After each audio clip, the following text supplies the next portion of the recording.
Ini sakuranya sayang sekali ya. Warga umum nggak boleh masuk ke sini, tapi nggak tahu besok kalau hari Minggu ya dulu ya. Udah lama banget ya kita nggak lihat view-view pedesaan Jepang ya. Biasanya dari pihak perekrutan di Indonesianya ya, yang syarat-syaratnya itu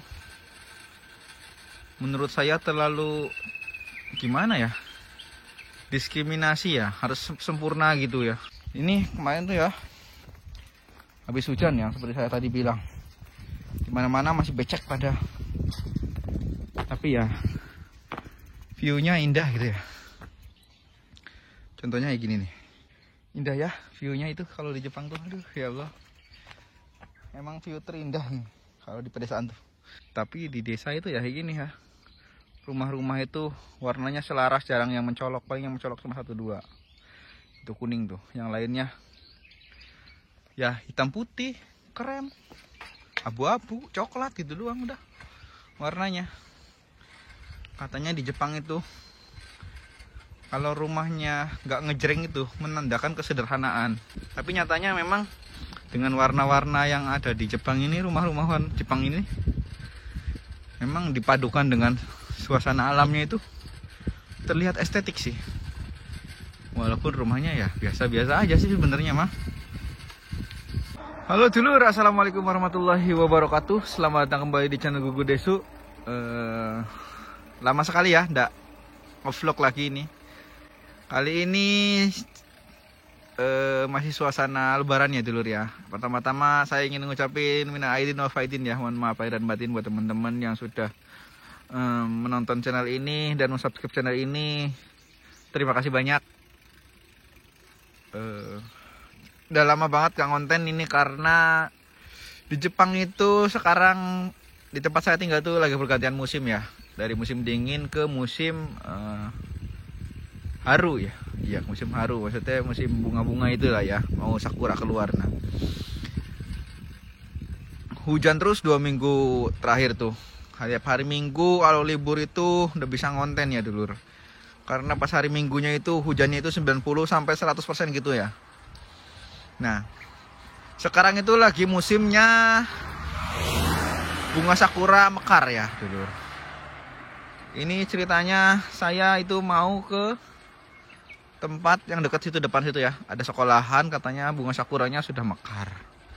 Nah, ini saya itu pengen lihat bunga sakura yang lagi mekar, karena gak bisa pergi-pergi ya dari kemarin ya.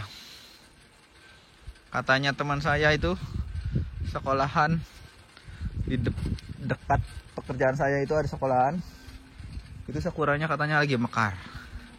Nah, ini saya mau ke sekolahannya ini, mau lihat sakuranya udah mekar apa belum. Nah, tapi udah kelihatan dari sini ya, itu ada pink itu, sakuranya udah mekar. Indah ya, cantik banget ya. Sekolahannya lagi musim liburan ya, karena habis pada ujian sama tes gitu ya, jadinya pada libur. Nah, ternyata bener ini, sakuranya sudah mekar dulur. Oh iya, ini dulur nih ya, tuh. Langitnya lagi cerah-cerahnya, sakuranya mekar tuh. Ada anak sekolah 1 orang lagi sekolahan ya tuh, bunga sakuranya ya. Tapi sayangnya kayaknya kalau orang umum ini nggak boleh masuk area lingkungan sekolahan ya ini. Tapi kayaknya besok hari Minggu ini udah mulai gugur nih. Untuk sekarang ini belum mekar semuanya, masih apa namanya, mekar, masih terus bermekaran ya. Kita liatin ke bolongan ini tuh ya kan.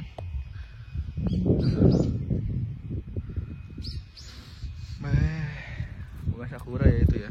Ini sakuranya sayang sekali ya, warga umum nggak boleh masuk ke sini, tapi nggak tahu besok kalau hari Minggu ya dulu ya. Karena ini nggak boleh masuk sekarang, kita minggu-minggu aja kita nyari tempat lain yang boleh dimasukin nama orang umum ya. Ini kita belusukan aja ya, sepeda-sepedaan siang-siang ya. Udah lama banget ya kita nggak lihat view-view pedesaan Jepang ya. Sambil cita-cita ya dulur. Juga ini ada yang bertanya ya, Mas, saya itu pengen kerja ke Jepang, tapi saya masih ragu karena saya pernah jatuh, kebetulan tangan saya terkilir dan tidak patah tulang, tetapi tangan tidak bisa ditekuk full. Nah, berarti secara tidak langsung ada gangguan pada sarafnya ya. Sebenarnya kerja di Jepang patah tulang itu boleh-boleh saja sih, tergantung perusahaannya mau nerima apa enggak ya dulu. Tapi setahu saya, kalau orang yang pernah patah tulang gitu atau mungkin sendinya pernah terkilir gitu, kalau musim dingin itu katanya sakit dulur, kayak cengkring-cengkring gitu ya, tusuk-tusuk gitu katanya. Itu ya. Tapi mungkin kalau teman-temannya mau tidak bermasalah seperti itu, kalau lagi pas musim dingin mungkin ya perusahaan bisa saja menerima ya. Sebetulnya enggak terlalu bermasalah sih kalau di Jepang itu ya. Yang penting orangnya niat bekerja. Tapi biasanya dari pihak perekrutan di Indonesianya ya, yang syarat-syaratnya itu menurut saya terlalu gimana ya, diskriminasi ya, harus sempurna gitu ya. Tapi enggak tahu alasannya apa ya. Tapi setelah nyampe sini banyak orang yang biasa-biasa aja di sini, pernah patah tulang, bekerja ya ada.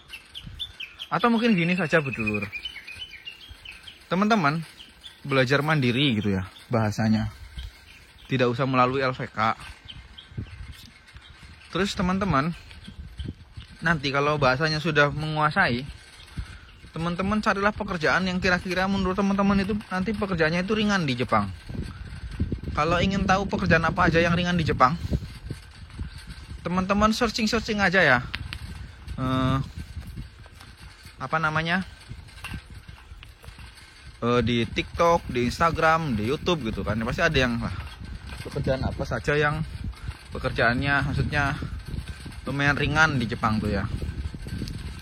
Kalau tempat saya bekerja itu pabrik sih, tapi pabrik besi, jadi ya berat jadinya ya gitu ya. Bisa aja sih kayaknya teman.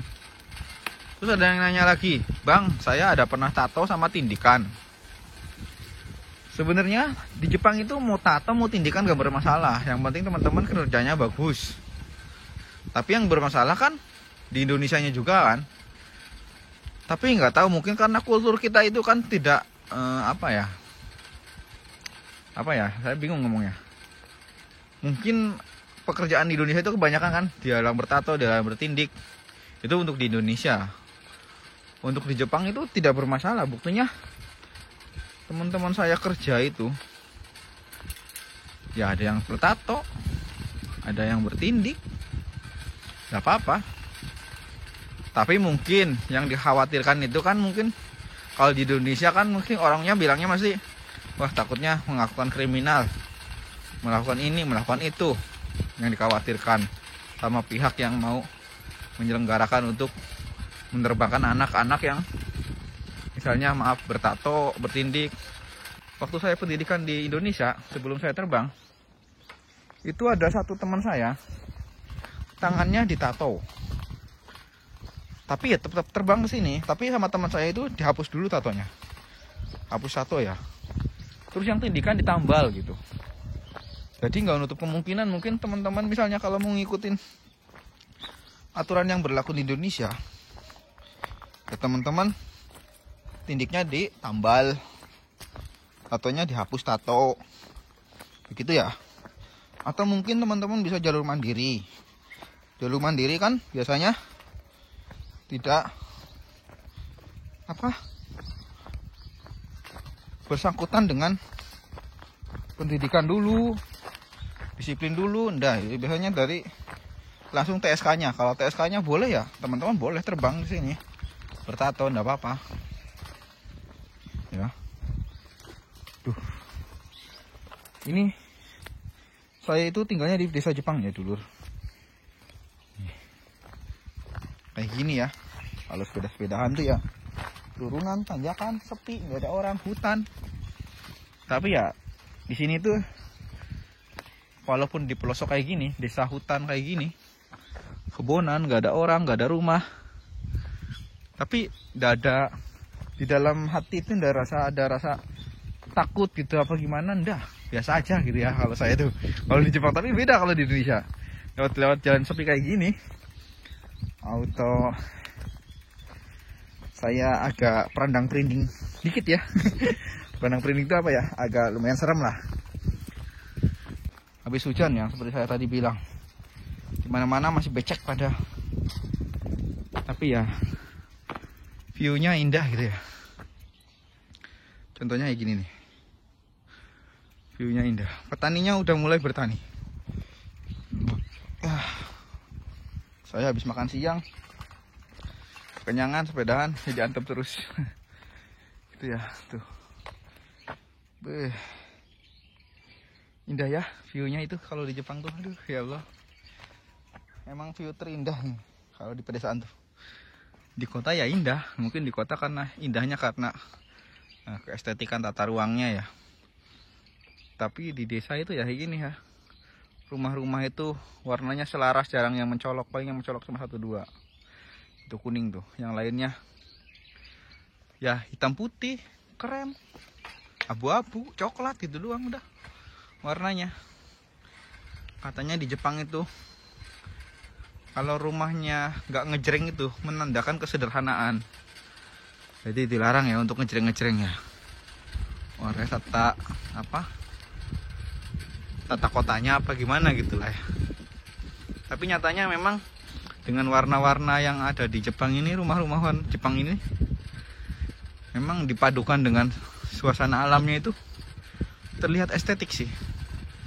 Walaupun rumahnya ya biasa-biasa aja sih sebenarnya mah. Dari kayu di sini tuh rumahnya kan. Tapi ya bagus sih. Jadi nggak kontras gitu antara suasana pedesaannya itu sama rumah-rumah orang Jepang tuh. Nggak kontras gitu ya. Jadi jalan-jalan aja ya. Ada Pak Tani lagi manuin kebunannya. Terus di Jepang gini ya, rumah itu selalu dipagari dengan bonsai-bonsai. Mantep ya, indah ya. Ini sih kayaknya yang orang-orang bikin betah kerja di Jepang tuh kayak gini sih ya. Suasananya gak terlalu hingar-bingar, sepi mana-mana, gak terlalu polusi ya. Tapi beda juga sih kalau lagi musim panas, musim kering gitu. Ini kalau tinggal di pedesaan kayak gini, kalau misalnya ininya belum ditandurin sama petani, bahaya, debunya itu kemana-mana dulur ya. Rumahnya di desa tuh ya. Tapi mobilnya itu loh BMW, Mercy, Jepang tuh keren-keren. Oke dulur, nah begitu saja ya konten hari ini. Ini untuk mengobati kangen saja, karena lama ndak ngonten, gak sepeda-sepedahan, gak olahraga. Jadinya ini pengen sepeda-sepedahan. Wih. Oke lah ya, sampai ketemu lagi di video selanjutnya. Jangan lupa dibantu like, komen, dan subscribe. Silahkan channel ini supaya channel ini bisa berkembang seperti konten-konten kreator lainnya. Matur suwun sudah menonton video Anfaedah ini. Wassalamualaikum warahmatullahi wabarakatuh.